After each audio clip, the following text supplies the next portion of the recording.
You guys are saying that if Europe plays the NATO bill, then we're going to get European-style universal health care. You guys are down? I'm not commenting on healthcare. Because you said they got all of these. I didn't hear her say that. I'm just saying, you're talking about what they got. Because I'm down for it. I'm saying, how does the average American feel when people in France are living La Dolce Vita, all right, guys, and we're bankrolling their lifestyle? Right. Next for us. Did you catch that pause? That wasn't confusion, that was panic. Because the second her talking point got flipped back on her, the entire argument collapsed in real time. This is what happens when MAGA talking points leave the safety of friendly media and walk straight into reality. One question, one flip, and suddenly nobody knows what they meant to say. Stay right here, because this CNN panel didn't just challenge the narrative, they exposed how hollow it really is. All right, next for us. Allies are livid at Donald Trump tonight, not over Greenland, but his claim that NATO troops avoided the front lines in Afghanistan. Even Prince Harry is calling him out for it. We'll debate next.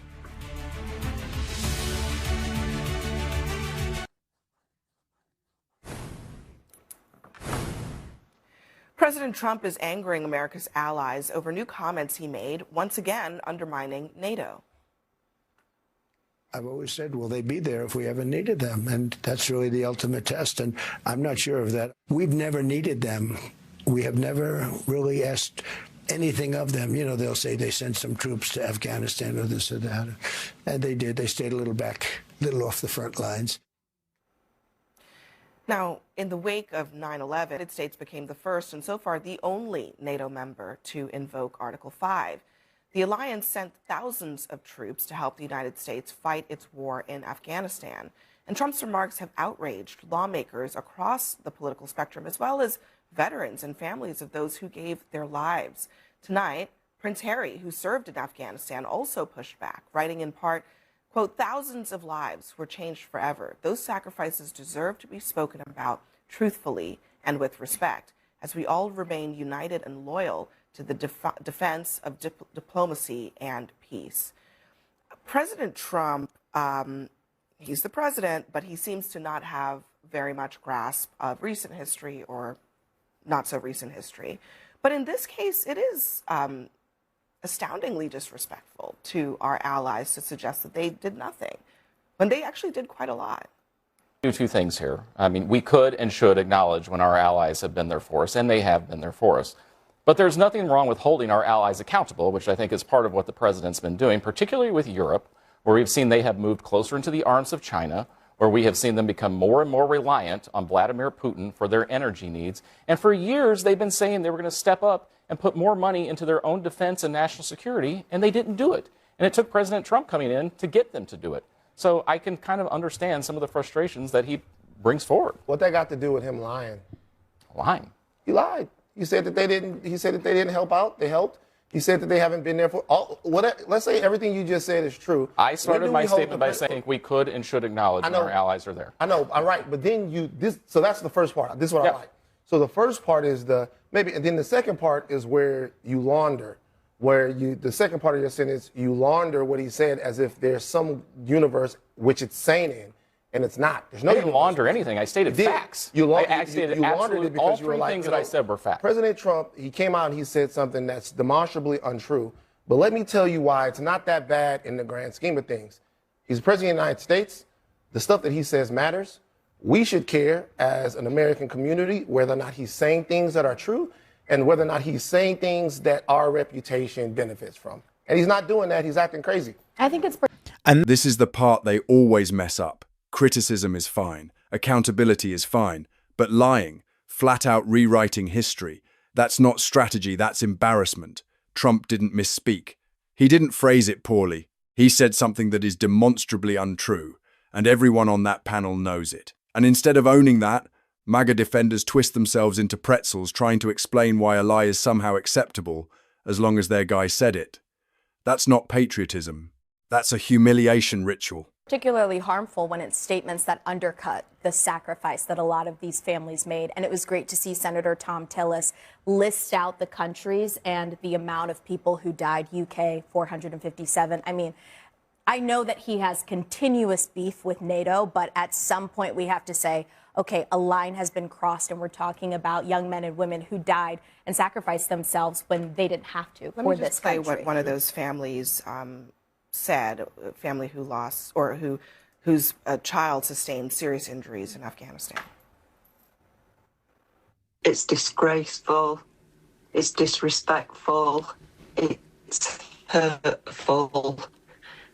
These are the rantings of a child. This is somebody who is deflecting from other things that he's said, and it's not acceptable in a supposed leader of the free world. It is, to Van's point, not even remotely in the same universe of things for Trump to have complaints about whether NATO is, committing enough to their defense, or whether or not they are too close to China, maybe they're taking Russian oil. It's not in the same universe as him then using falsehoods to essentially smear people who sacrificed their lives for us, Americans. Yeah, they died. People died, and they were on the front lines. And so you're right, he did lie. And I wish more Republicans would come out and speak out against him. The crazy thing about this is the second time I have seen a clip in the last sort of 5 days from an ally or from someone essentially saying that Donald Trump is acting like a child. We saw this in Greenland, where he admitted that because he didn't get the Nobel Peace Prize, that's why he was upset about Greenland and wanted to, at every turn, he is embarrassing us on the world stage, and it is embarrassing that he is now being called a child. Let's put up real quick the penguin meme, because I think this speaks to what you're talking about. There is a kind of acceptance of a dumbing down of not just politics, but I mean, this is like foreign policy. He's walking, it's a meme, right? He stole a meme from somebody else. It's AI generated. There are no penguins on Greenland. There are no penguins in the Northern Hemisphere. Unfortunate. It's not even funny. It's just embarrassing at a certain point. When are we going to get back to a serious White House? Well, look, I disagree with the president's comments, basically diminishing Europe's aid. And I'm super grateful for every veteran. And we should never pretend that they didn't sacrifice their lives, because that is such an important contribution. But I think a couple things we saw at Davos this week, I think Americans, just generally, if I can kind of talk about how the MAGA base feels about this, they feel like we've contributed over the years, and we have, 22 trillion to NATO. And they look at Europe and they kind of feel like we're the older sibling who's spending for everyone's defense. And meanwhile, people in Europe are living La Dolce Vita. They're taking August off.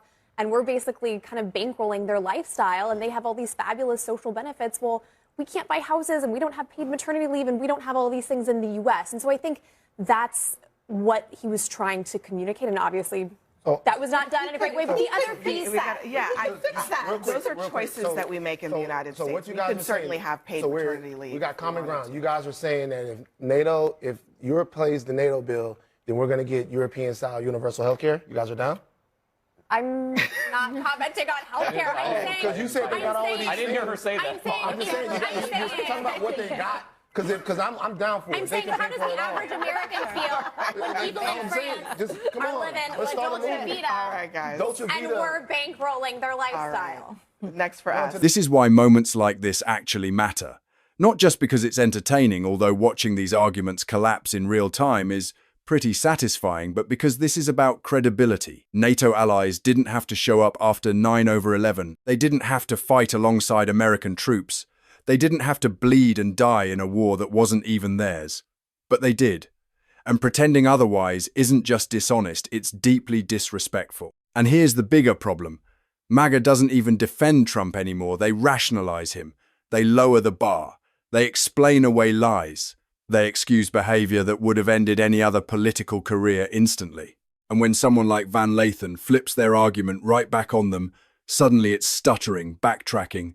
That's not what I said. And I didn't mean it like that. Because these aren't serious arguments. They're vibes. They're grievances. They're recycled talking points that completely collapse the second someone asks a basic follow-up question. If Europe pays more, do Americans get healthcare? Do we get paid leave? Do we get better social programs? And the answer every single time is silence. That silence tells you everything you need to know. This was never about policy. It was never about NATO. It was never about accountability. It's about defending one man no matter how embarrassing it gets, no matter who it insults, and no matter how bad it makes the United States look on the world stage. Now I want to hear from you. Did Van Lathan completely flip this argument on its head, or are MAGA defenders still making excuses that just don't hold up? Drop your thoughts in the comments because this is exactly the kind of conversation we need to be having. If this breakdown helped, hit the like button. And for more real, no-nonsense political reactions like this, make sure you're subscribed.